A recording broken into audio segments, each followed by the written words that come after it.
overall as well, you know, we heard from the panel, they did like what DGG was doing here. Do you sort of agree, or do you maybe think that EU Rejects has got something that could cause issues for DGG this game? I think they got a quite nice lineup to deal with the kind of the Lycan, but my one concern for them is simply, alright, lane's going easily, is you got this like lifesteal of Warlock into Viper. I've checked the stats as well. Like Viper has fared great against both of these heroes. It's not as if it's like these are counters, but I think the lanes for EU Reject should be relatively okay. And if you hit this timing of Lycan running around plus the lifestealer, you survive through the rupture, there could be some damage issues potentially on DGG. But again, it's early days. I think just we'll have to see from the lanes and how well this Marcy Viper does in bot lane. Let's see how much they can pressure this lifestealer. And top lane. Yeah, I mean, it'd just be interesting to see how much Lion can do in the lane. As I said, we haven't seen it at all. Now, pretty much, and this is the first time we've seen it picked in this region at all, right? I am going to quickly go divisions, right? Nobody else has picked Lion. I'm going to quickly just double check and see who actually has been playing Lion, because it really is a rare pickup. Like, for sure, maybe in other regions, but in EU, I don't think we've seen any of it. All right, so Lion has had a total of 14 games picked in all regions. In all regions, yeah. And I believe that is mainly due to China. Yeah. It's China, South America, and SEA. They're the top 3 regions that pick it. Not had it at all over it. No. So it's been picked once in NA. Yeah, this is actually, I think, the first time in EU that we get to see Lion. And this is a pos 5 Lion as well. So everything about the getting the Blink Dagger timing will be a little bit less. And like, this is, when I see this line, it's a really great game just for like the Lifestealer matchup, because Lifestealer is always a hero that you want to play on rage, want to play on the fact that you are tankier. But if you have this quick Hex initiation followed up by someone else, kind of can get 100 to 0 pretty well. Void Spirit is going to be one of the better heroes to help combo up with the Lion here. You know, I'm honestly just excited to see how Lion does fare in EU at least. So far on the lanes, who's really having even top lane Chessie's not doing too bad at all. There's not really any core that's having a super tough time here on these first few waves. Yeah, you've got the Lifestealer into Viper, so you're not going to really have pressure there. You've got this Windrunner able to easily kite out and annoy the Lion. So yeah, laning wise, everything's very even, I think, early on. I think if there's a support that oversteps their mark, especially in bot lane, if Warlock ever goes too far, instantly going to die to a massive Viper. Viper, yes. I'm still waking up, Ern, I'm sorry. No blood for you. I mean, of course, support-wise as well, Warlock. We haven't had that many games of Warlock, have we? No. No. We had a sprinkling, but not a lot. The thing is, what do you sort of feel about Warlock at the moment?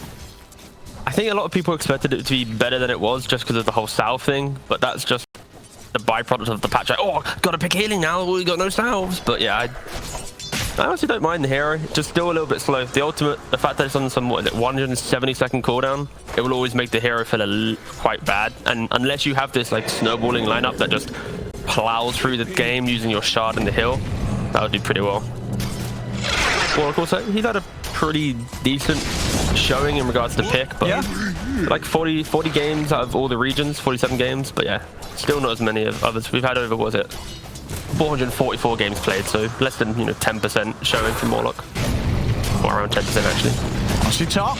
See if they've got the damage here with the combo, but no, not quite enough to allow them to dive. In fact, loading's got to be a bit careful themselves. Power shot will miss though, and that actually gives chance for PLEB to just turn and take down Tana. So first blood will go the way of PLEB, and also loading looks like he'll be able to run from this. The Wolves, they could continue to chase him down. Doesn't look like they want to continue to chase him. Might have had a chance though, right, to kill him, or you don't think so? I guess stun was back up. Oh, now he does. Now that the stun's been used, they'll get the Wolves back in, and indeed Chessie will make sure that he does clean up that kill. I'm sure Zynig is pretty annoyed with that one. The fact that he rotates over to the line, uses the toss, and then the Wolf gets the last hit. Oh, the mid-tiny really wanted to get that kill. But no, laning wise, yeah, really good start for DGG. Everything's CSing, everyone's doing really well. And that's the thing with EU Rejects lineup, is they hit this timing of grouping a little bit earlier than DGG, but their ability to fight in lanes is a lot weaker, right? You got a Lycan, you got a Lifestealer, very passive style heroes, even the Warlock. So it's less about getting kills in lane. They are just going to exist, and it's more emphasis on DGG to use their heroes to pack that little bit more punch. Like, you got Lycan, Bloodseeker, right? Stun into Blood Right. You've got Marcy Viper, dispose into just right clicks from the Viper. Like, there's so much kill potential on DGG, and they kind of need to find it a bit more. Like I mentioned, EU Rejects very much just a passive lineup until they hit Tiny Blink plus probably Helm of the Dominator or Overlord on Lycan, and that's when they're just going to group up and just try and run through the lack of team fight DGG has. See bottom lane now that the levels have come in. It's Enemy's able to do a fair bit of damage. They will try and turn, but it will be J4 taken out there. Oh, he just died. And top lane, PLEB, he'll go in for the kill. He'll get it. Dives under the tower, takes out Chessie. See if he can make it out. If he's not got enough mana for a TP, so he's going to have to hide for quite some time, or just cut his way back to safety. The power shot does hit. And no! Oh, okay, that's fine. That's fine. You think he's all right with that one? That was yeah. The tower. Yeah. Yeah. I mean, if the catapult didn't die, he would have run through. Yeah. But still, it's not as if there was any resources, right? The line has one tango. No salves available, so I kind of think dying pre-Lycan returning is perfectly fine. It just looked kind of funny because he was trying to juke the entire time. See in the mid, MTD has had a slight lead here against Xantic, and also that dangerous rune in his bottle definitely having the potential to set something up soon here for him if he wants to make a move. Hasn't got a TP on him right now. It's coming out to him on the courier. But of course, TP and a DD rune on a Void Spirit can make for some very scary side lane action. And the key disparity here, because Void Spirit got the 6-minute rune, full mana, full HP farming mid, Tiny's running back to base because he didn't have any mana, so he's going to have to TP back to potentially mid lane or the side lane. And if he go back to mid, Void Spirit's going to have this ability to play the entire map with his TP and this DD rune. So yeah, now Xantic shows he has no, he just used his TP. Once this Void Spirit's back up with his, it's going to be potentially that fight across the map. Because no matter what lane he goes to, they're going to die, right? Marcy or the Lion, they're set up in the side lanes. Void Spirit's a very scary hero. Yeah, maybe one of the reasons now, Chessie, he's headed back into the triangle. Oh, and Xantic. He's going to go for the movement up top. There's that lane ward down, so it could be difficult to get into this lane and catch DGG by surprise. Yeah, actually, he runs to top, then goes, no, let's not go for the kill, instantly moving back. But yeah, nice ward there from Lodine. Would have scouted this out. But just tanking the Rupture. Well, just going to put the stick charge. We'll give him enough to run out the Blood Right. Turns with the shotgun on a power shot. Of course, as that stun comes to an end, PLEB will be able to finish off another kill here. Already 3 kills here for the Bloodseeker top. Yeah, now, like I mentioned at the start about the draft of the grouping, right? If you're not able to play your lanes, you never get to your earlier timing. So yeah, DGG feeling very comfortable with how the laning phase has gone. And if they all just buy up like one cheap item and go fight together, it's going to be a scary game. We'll see mid. Yep. I'm going to look for the setup. MNC, he's in with the gank. Gives that extra bit of control and damage to be able to take down a Xantic. Of course, another power rune secured once again for MTD. As they'll look to make a fast move with this DGG, smoking on their way back towards the top lane. Tana breaks it.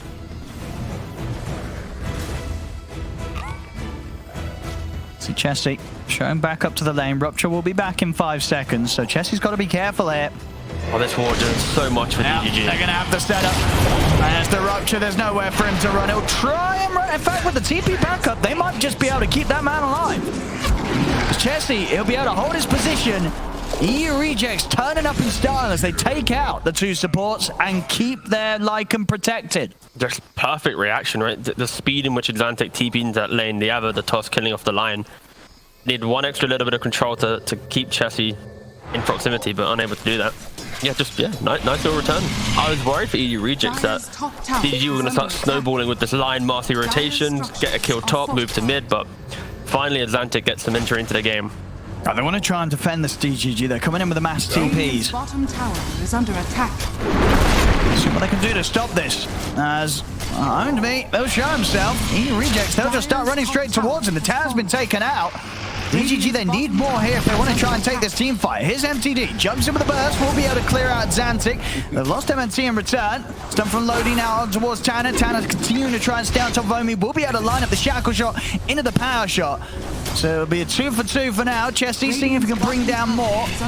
They do have control. And Lodi will try and hide. Chesty wants to at least bring down the line. And in fact, with the backup of Shat, they should be able to find at least the one. MTD himself is also rather low on the mana. See if he's got any ways out. This has got the phase boots.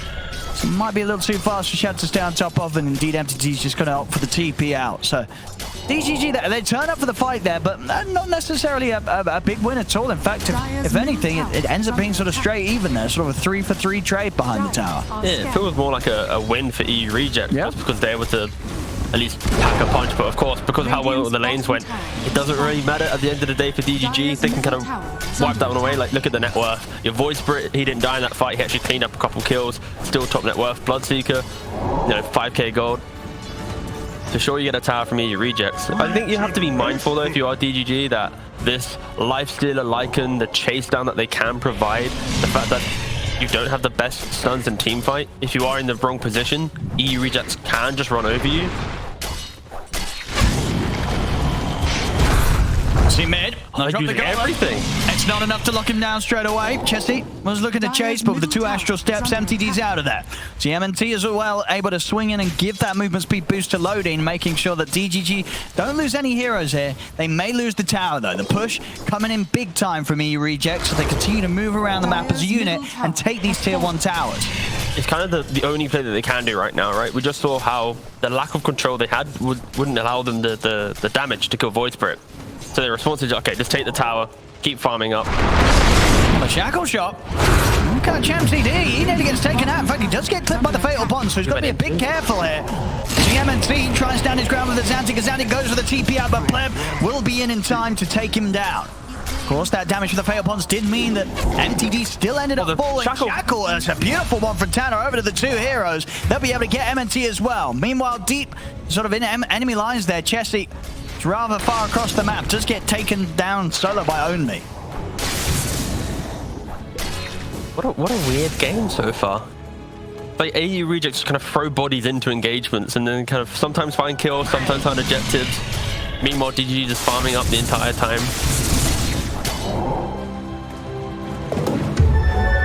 I think all in all, whilst DGG do have the lead, EU Rejects for a team, as we saw before the game, we've said that they're going to go their separate ways. It's not a bad start from them at all. We're seeing coordinated moves still come out, of course, and this is not going to be an easy one for DGG.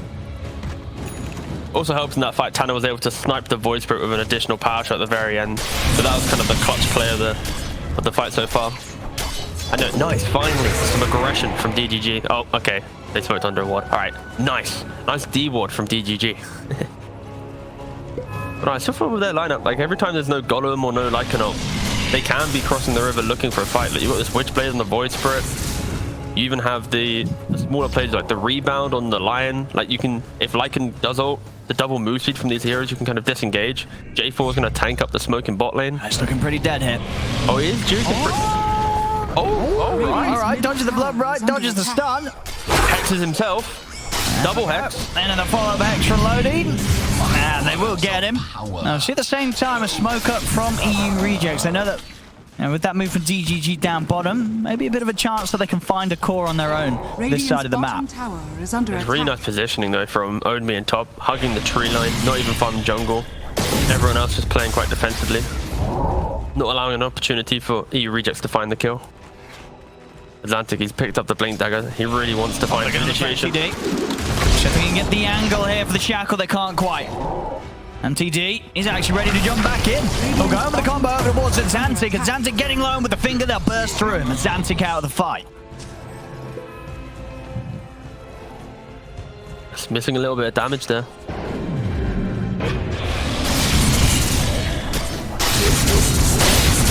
Chesty, how far away is he from the Helmet of Overlord? Okay, a recipe away. To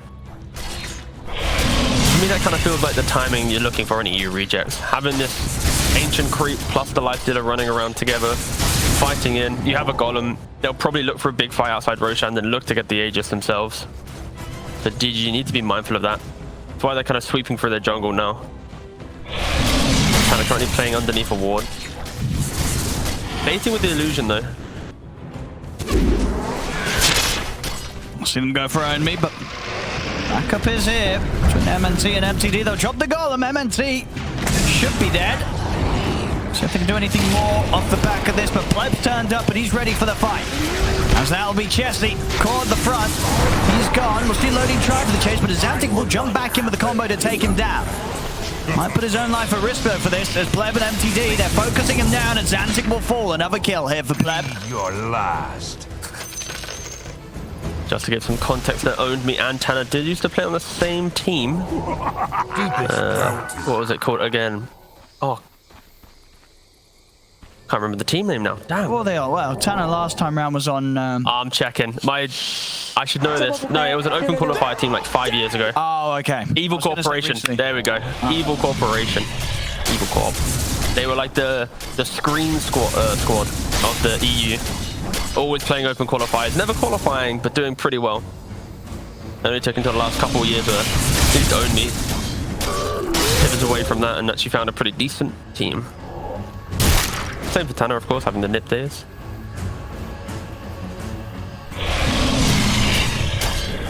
The network just continues to grow for DGG. Yeah, Bloodseeker's going to be huge, PLEB. Yeah, EU Rejects, they just can't really punish at any point. The concept of the lineup is about grouping and fighting together under the pressure of the Windrunner Shard, the Lycan ult, and everyone just swarming throughout the map. But again, the lane didn't go so well, so now they're just kind of playing recovery. And it feels even worse because you don't have this pick-off potential. Sure, you have a tiny, but the lack of follow-up damage is really hindering their ability to take some of these earlier fights. Radiant's middle tower is under attack. I don't care, I just hit creeps. See what they can do about this push. MTD taking out the tower with his DD. They'll try and jump in. Zantic goes in, but immediately gets caught by the Remnant, and they blow up the finger. As Zantic taken down, Tanner also caught by a follow Remnant from MTD. Chad will have to jump inside Chesty to try and get out safety, but Chesty's thinking about getting aggressive. We'll be able to back off in time before the stun comes in. But not quite an opportunity for EU Rejects to fight and defend as much as they did look to posture themselves for. And now J4 nearly getting caught, but Remnant not quite getting him. MTD styling a little bit there on Zantic with the Remnant, preparing for the tiny jump. So as soon as he jumps in, gets caught by the Remnant, gets the counterplay disengage. We've got to see the value of line there. Nice little finger, bam. He's got a couple of stacks already loaded. Yeah, he's happy. He's having a pretty chill game so far. Like, this is the perfect... Okay, we're going to see the highlight here. So he has the Remnant behind the tree preemptively. So as soon as Tiny jumps in, gets caught by it. So yeah, really nice setup for MTD. Because you don't see that at all, right? No. If you're the Tiny, you see the Void Spirit, but you're not going to see it. So that tip of the Remnant pull with the Void Spirit. His body was also covering it as well, right? So that was very, very sweet setup. Also, I don't know how it works in Fog. If the Remnant shows, if you don't see... I'm sure you'd see the tip of it as well, actually. But yeah, just really nice stuff from MTD. You don't see a lot of Void Spirit players actually making that style of bait. Because often you're not the one hitting the tower, to be fair. But in this scenario, it was pretty cool. Yeah, covering yourself with the Remnant line. I could see that being used in future, where like Void Spirits have that exact setup on, let's say, like a Tiny hitting the tower, or even any other hero in that position. Dire are scanning. Really just heads up play from MTD. Net worth 1,000 gold away from the Aghanims on the Void Spirit. It's going to get even more difficult and difficult. Take a fight. And the weaknesses we mentioned about Warlock, not seeing him too much compared to other supports. We're seeing it here in these games with the enemy team skirmishing non-stop, poking and prodding. Your golems have such a long cooldown. See PLEB. He has Infest though. They're going to drop the golem. And indeed, with that dropped and the Infest into the creep, and DGG having to back off from this. MNT will get left behind. PLEB's able to TP out, but EU Rejects very much prepared for that. A little bit of a bait. A little bit, yeah. And that's the saving grace for EU Rejects, is at least for them, in regards to carry-to-carry matchup. Lycan is one of the better heroes against Bloodseeker, because you have the Infest to get away from the Rupture. You then have your Rage to deal with the Blood Right. I feel like in later portions of the game, farmed Bloodseeker, of course, can just kite around the Lifestealer, kill everyone else, and Lifestealer just doesn't have the mobility to keep up. But if it is just that one-on-one duel, Lifestealer fares decently well. Just EU Rejects, they need to try and find fights where they can keep it contained enough that Lifestealer can pump out some damage, and he's still a couple items away. He's, what has he only got right now? His Armlet about to complete, I think that was the Desolator. Dire's bottom Still, tower I feel, is yeah. under attack. One item from being really potent.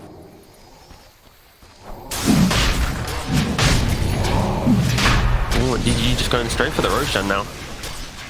No Golem equals go fight.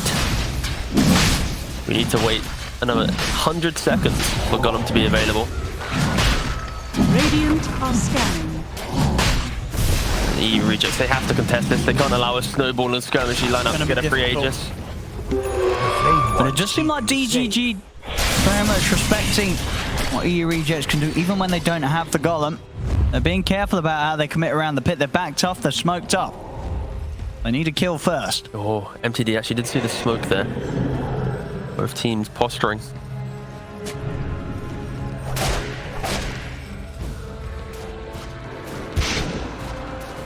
MTD looking for the jump. He's training to get the silence out of the three of them. The Remnant will grab back at Xantic, and Xantic in trouble. They'll try and retreat here, but another jump forward for the Astral Step. There's going to be a Xantic out of the fight, and PLEB with the BKB popped. He's ready for a bit of a cleanup. Buyback will come out from J4. Chessie able to run away with his ultimate. See Tanner actually trying to get back in on top of PLEB as PLEB BKB comes to an end, but MNT is in with the dispose, grabs back Tanner. Be a third kill here for DGG.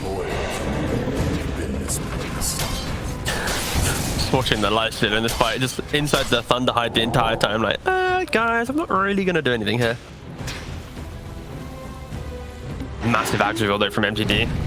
Picked it up instantly as soon as he gets it under the cover of smoke. Surprises EU Rejects. If there wasn't an Axe there, perfectly fine for them. They've defensively positioned, they'll turn it around with a stun, but no.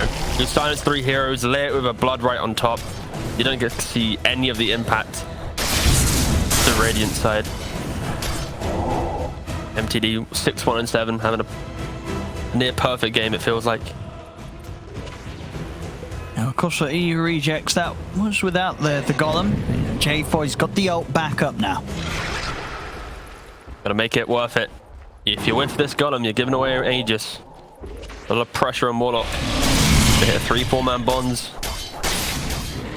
That's a pretty hearty Golem on top of that.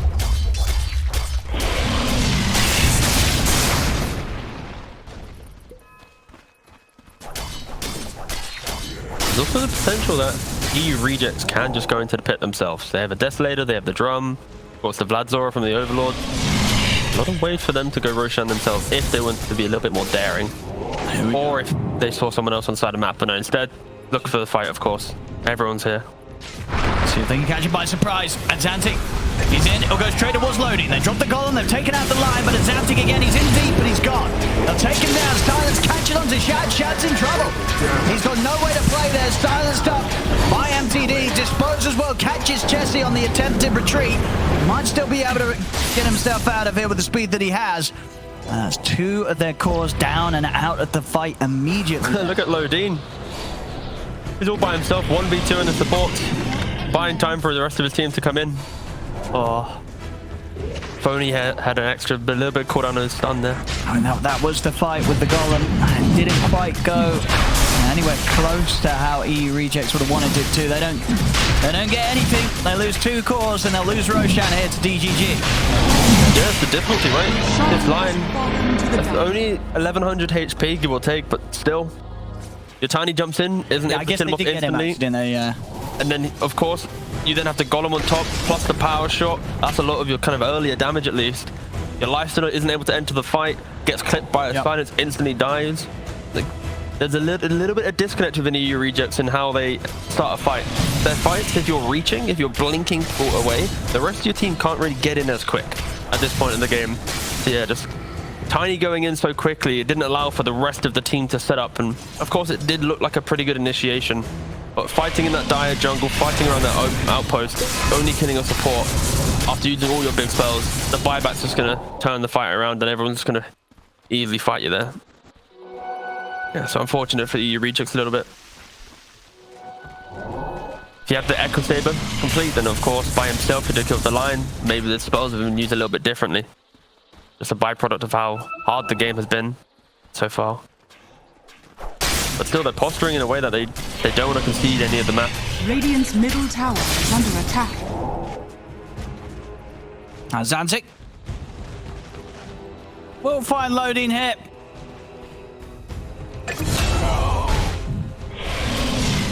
Now we've got the creep wave pushing up, so could try for a bit of a poke onto the tier 2. Radiant's bottom tower This is going to be the theme of the game, it feels now. Dire's structures If you are ever die, fortified. the Lycan, the Tiny, the Lifestealer, they're going to be able to eat through your towers, right? So if you play around and away from the fighting capabilities of DGG, towers will fall. It's relatively quick, Is under attack. 5-6 seconds. Radiant's middle tower. Of course, DGG, they'll get the trade bottom. EU rejects. Do they want to keep this push going? Looks like they might just do so. They're going to have Golem back up his level 2. It feels more like a force them back to base type play. Okay. Get a couple TPs. Radiant's bottom tower is under attack. MTD did just show mid. But yeah, just force them back to base and then concede this top part of the map. Doing this play basically opens up the bottom side to some degree. As long as DGG don't instantly smoke back down into the bottom side of the map and find these kills. But yeah, pressuring top. A little bit of breathing room for EU rejects. They just need to find their farm. MTD. Oh, they got him with the avalanche, but the silence was there in time, so not able to do anything further.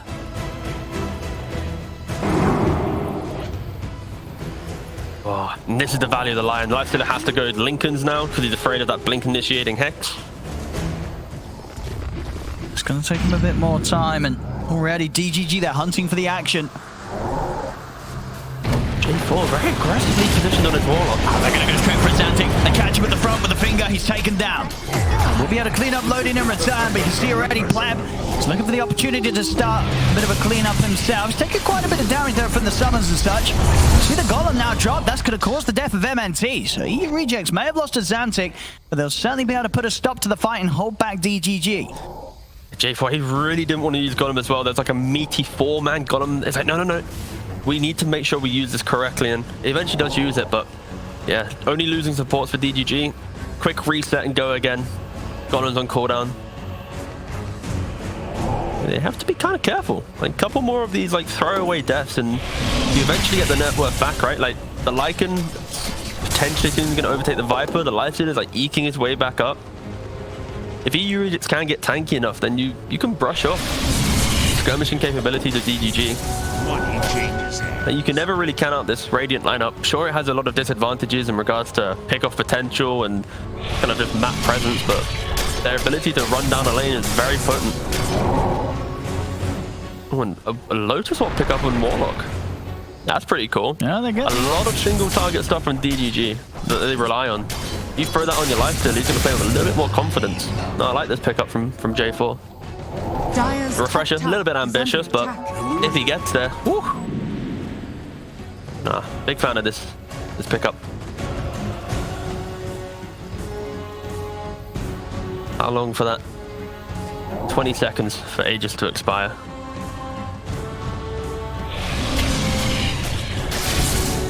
Top lane, EU rejects. They've got the 3 of them hiding in the trees. Probably going to want to get out of this one.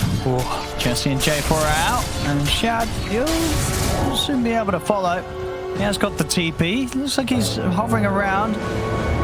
Is he going to try and clear another wave up his Shad? It could be a bit risky. I mean, he's got the ward. Like, he's kind of... Yeah. He's going to vibe check. Omi shows top, and he might sneak out. Or he's... Yeah, there we go. No, he's missed it.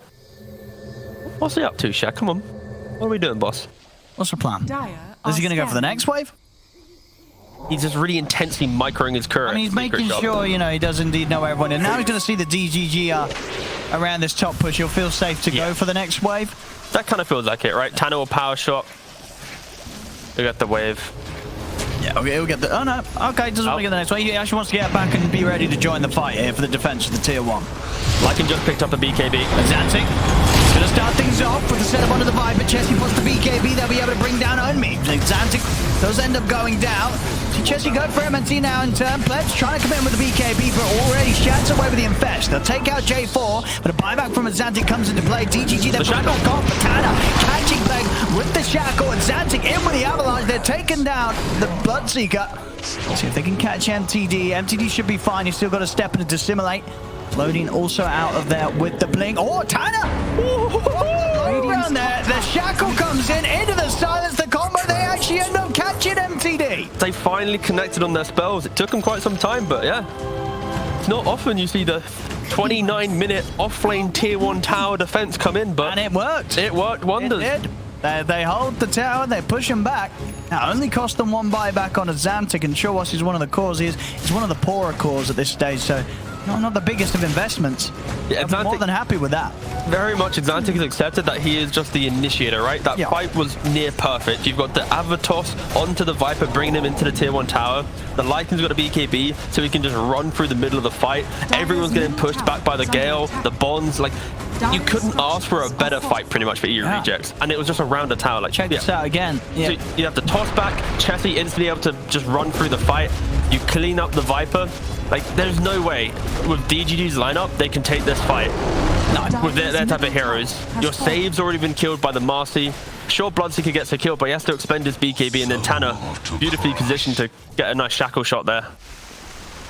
And this was kind of my my fear with EU. Oh, look at that little cut, little jump cut to the next kill. Beautiful stuff, and perfect Shackle shot.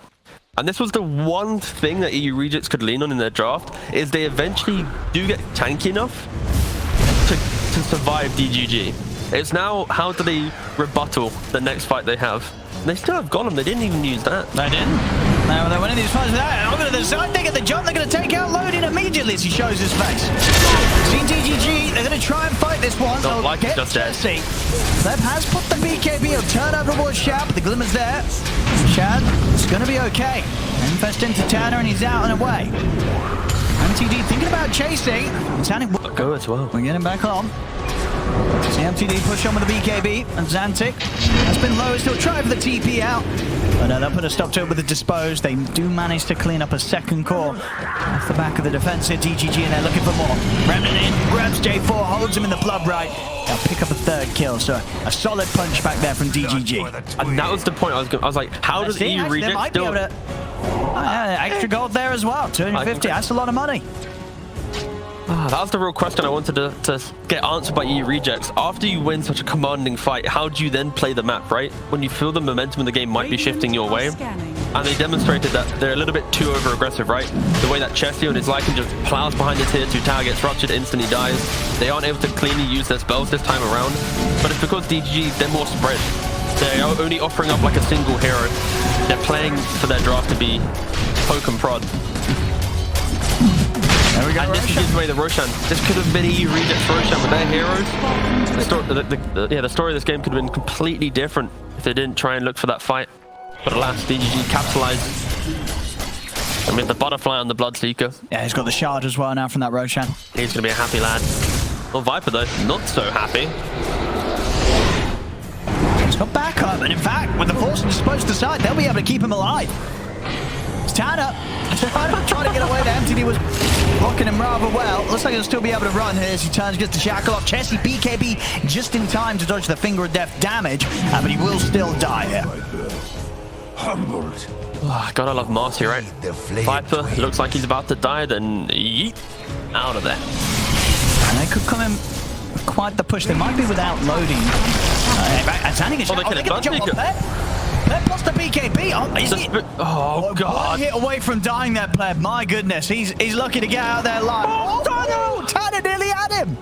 Actually, there goes the TP out, PLEB. His BKB had come to an end.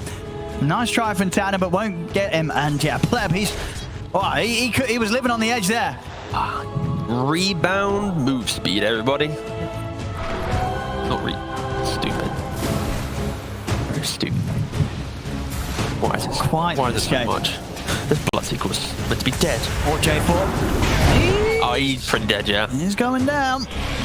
Xantic has finally got his BKB, so he'll now feel you know, that he can go for these initiations and he'll have a chance of walking it off. And there's the push now for DGG. Right now, I feel like if you reject, you're just scared to try and kill off this Bloodseeker. Sure, you nearly killed him there, but once he's covered by his entire team, being able to lock on that physical damage through the butterfly and enough control, a little bit difficult. Yeah, 20 seconds until Warlock's alive. I'm going to pop the ult here to speed up the push. But they are cautious with the respawn coming in soon. Ooh, they're preemptively smoking up. Aegis still up for 3 minutes. Xantic is already ready to try and get a look in from the side. I shall work. DGG giving the respect here to EU rejects. They'll back off well in time. Oh, and PLEB actually completed the Abyssal Blade. Every time you click on him, he's picking up a big ticket item. Everyone on DG is so tanky. Triple BKBs, got Abyssal. Yeah. Oh, big. I mean, it's sort of amongst the chaos. PLEB has done an excellent job of really keeping himself ahead in farm.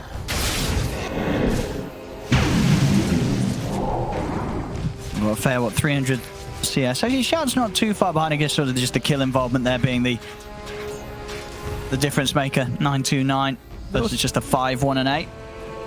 Yeah, creep score wise, he's only down by 30. Yeah, it's not that much impressive. different on the last hits, yeah. Especially because he doesn't have like the accelerant to farm. Yeah. Doesn't have some Maelstrom Shore. Armlet Desert is pretty good, but still. Oh, look at the EU rejects, so they're pinging this top. They're like, all right, guys, we'll go Try and force him back. Yeah, they're going to force him back top, then initiate on the mid at the same time, potentially.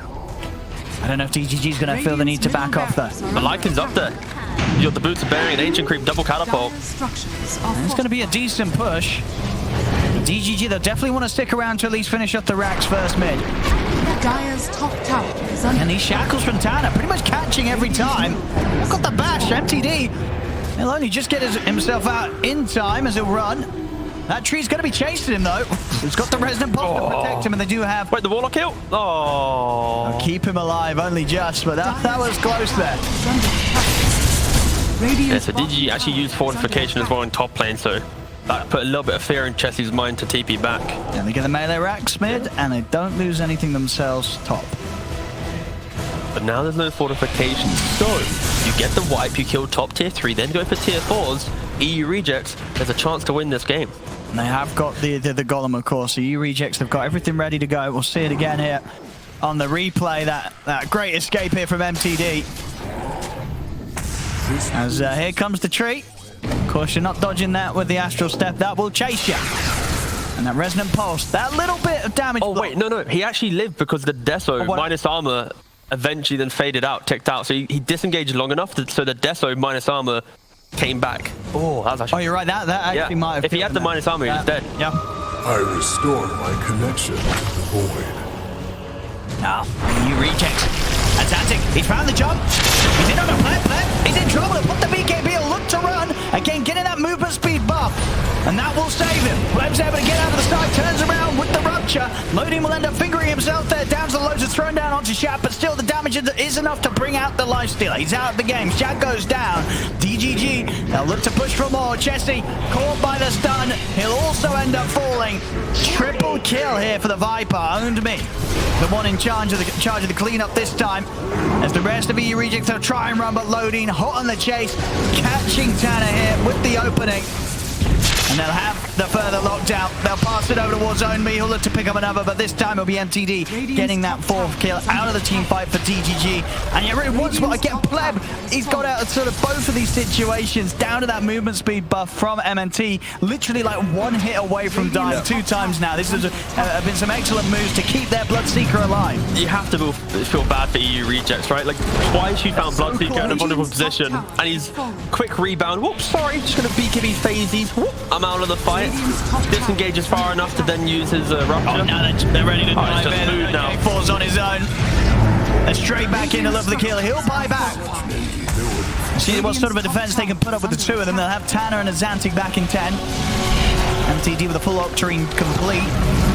So I really like Omi's building this game. This Hurricane Pike, BKB Manta, playing on the Dispel, the Radiant's the top fatal bonds and just play from a distance, right? You have shard, minus attack. Like eventually you get lock onto a hero like a Bloodseeker or a Void Spirit, you finally kill them, but meanwhile you've taken like 2,000 damage from Viper just chipping you down the entire time.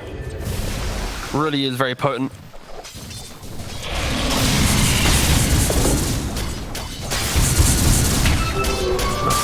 There. But not gone.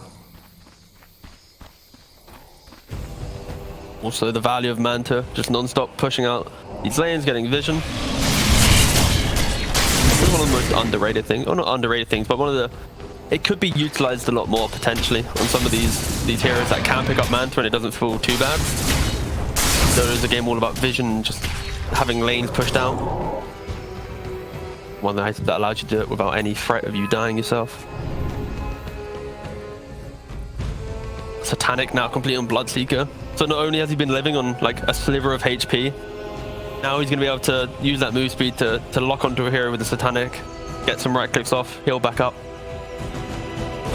Illusion. 21k lead, but still, DGG somewhat playing with the respect of we might get one more combo that one time. Yeah, if their positioning is really bad. I think it's understandable, you know, because considering what EU rejects have been able to pull out in sort of the opening, you know, the first 35 minutes of this game. They've been putting up a really good fight, and it's definitely not as been as easy as maybe DGG would expect, or maybe sort of any team would expect, right, coming into this matchup against a squad that said, you know, we're not scrimming anymore. We're taking a bit of a different vibe for the rest of the tour because it's just not been working out. They've been putting up quite the challenge here in this game. Yeah, just to give context, EU Rejects, they also were playing other tournaments, and they conceded those, and they just continued playing DPC for their commitment, right, of not wanting to back out of DPC. So this is literally the only game they're playing in. Quick reaction there from Shad. He'll be able to jump in the creep and get out of this. He'll try and run. They'll drop the golem on the back lines. Chesty is going to look towards the support. He's in with the BKB. Shad, he's had his creep taken away from him. And Xantic taking the focus over towards himself instead. Goes in with BKB, will fall. See if they can get the jump for Chesty. Chesty gets dragged back there by the Dispose into the finger. They'll take out the two of them, DGG, and they'll be ready to get the push back on.